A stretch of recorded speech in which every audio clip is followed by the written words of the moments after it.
Today on the channel, we'll be unboxing the leader of Horde's evil mechanical enforcers. Here on...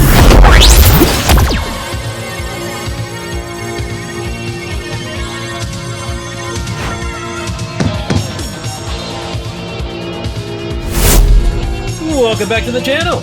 I'm your host Newman, and today we'll be unboxing Masters of the Universe hordetrooperprime from Mattel Toys. This 1/12 scale figure measures 5.5 inches in height. It's made of plastic, contains up to 16 points of articulation, and comes with an alternate arm, 3 alternate attachments, a hover robot prime figure, a stand, and a mini comic. Now before we get to the unboxing, I would just like to ask that you like this video if you do indeed like it, and subscribe. That way you'll never miss a future unboxing. And I got some good ones coming up. Now I got my figure as a pre-order from BigBadToyStore.com, as you can obviously tell from the box and the sticker. Unfortunately, I wouldn't really call this figure a new release. This isn't exactly an exclusive. Reviews have been popping up online for this guy, I'd say about 7 months ago. However, I only just received mine, so you're still getting this review, whether you like it or not. Now before we go ahead and rip this thing out of the package, let's go ahead and take a look at this lovely packaging. The box is similar in size and style to the Mossman release from Walmart, complete with a wonderful illustration up at the top. And on the back we have some fantastic artwork of hordetrooperprime as well as some other hordetrooperprimes. If I were to nitpick, I think it would have been great to have just the regular horde troopers behind the hordetrooperprime, but whatever, that's an extreme nitpick. Let's go ahead and get this thing opened up. And on the inside of the package, we've got some artwork of all the accessories, the extra little figure, and the blast effect.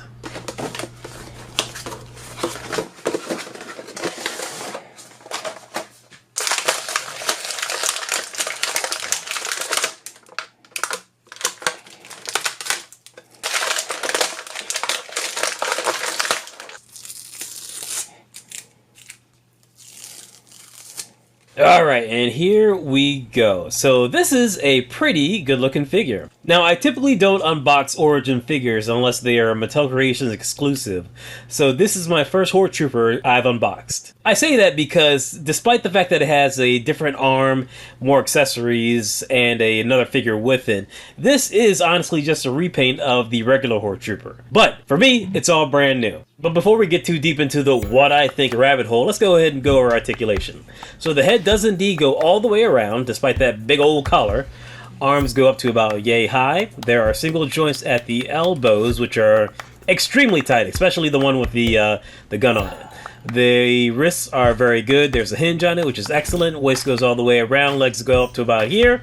You can almost do the splits, but not quite. There are single joints at the knees, which are pretty tight. Yep, those are alright. We've got articulation in the boot. There's a boot cut, so yeah, there you go. Looks like my boy is rocking mechanical bell bottoms. Ankles are good, nice and tight. And lastly, let's go ahead and test out the action feature. Excellent. Alright, and there you have it. Articulation is pretty good. It's standard for the Origin figures, and nothing too crazy, nothing too exemplary. It's your standard 16-bit articulation. Let's move on to the accessories. So starting off, we have a mini comic, which is actually not a mini comic. It's a piece of cardboard with a brief description of the hordetrooperprime. It's some great artwork, but it ain't a comic book, just a piece of cardboard. First up, we have a gun attachment, which is identical to the trap jaw gun attachment, so nothing really special here. However, it is molded out of a slightly translucent plastic. Next up, we have a ray gun made of that same translucent plastic. This is a reuse of the gun that came with the Roboto figure, so there you go. And here is a mechanical pincer, which is also a Roboto reuse. I actually really do like the design of this, so I'm perfectly okay with the reuse. It looks dangerous. And our penultimate accessory is an extra arm with an axe accessory, which is also from Roboto. I won't put a picture up there, but it's from Roboto. Just rewind for the picture. The articulation on this is super duper tight. So tight that I knocked off the axe.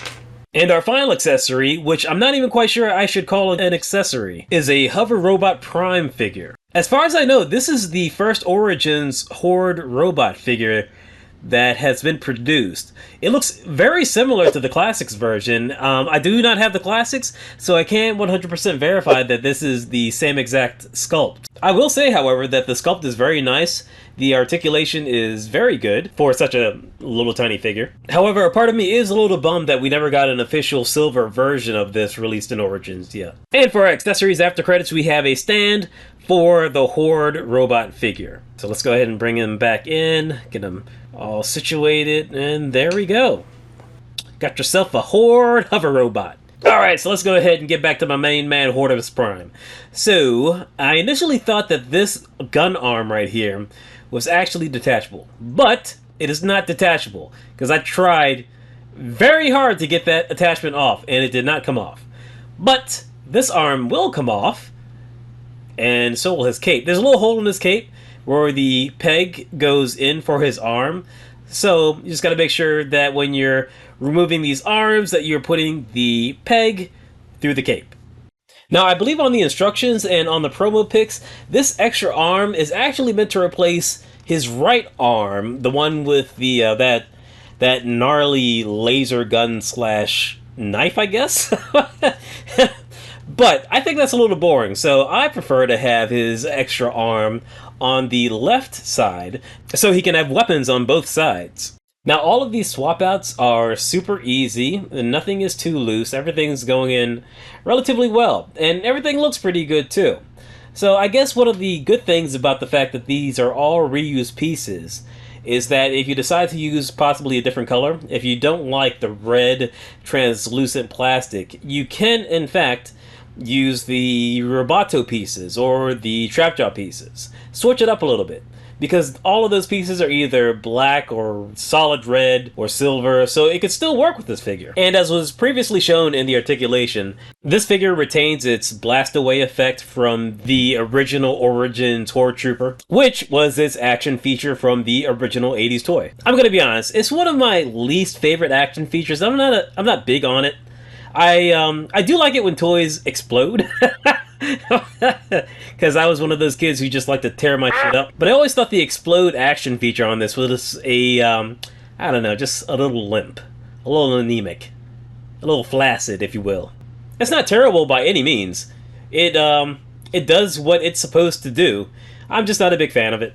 Now, one thing I will say about the cape, I'm not a big fan of the type of material that Mattel uses for their Motu figures for their capes. It's all usually the same material, this material right here.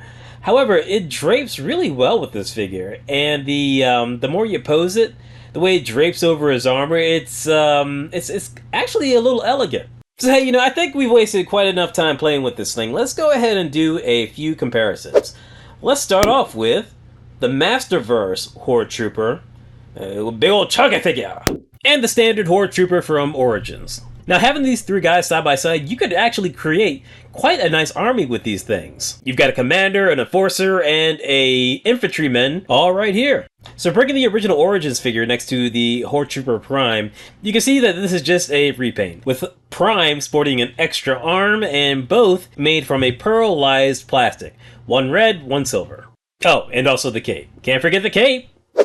Bringing in the Masterverse figure, you can see the big similarities and differences between these two as well. Both have the same basic concept and sort of similar action features as well. And there you have it, there is hordetrooperprime. And you know what?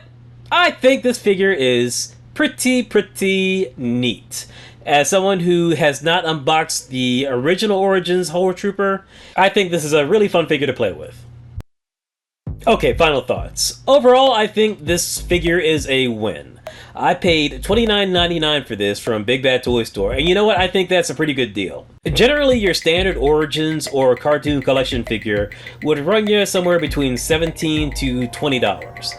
And this figure not only comes with the figure, it comes with quite a bit of accessories as well as a smaller figure, one that also has, if somewhat limited, articulation.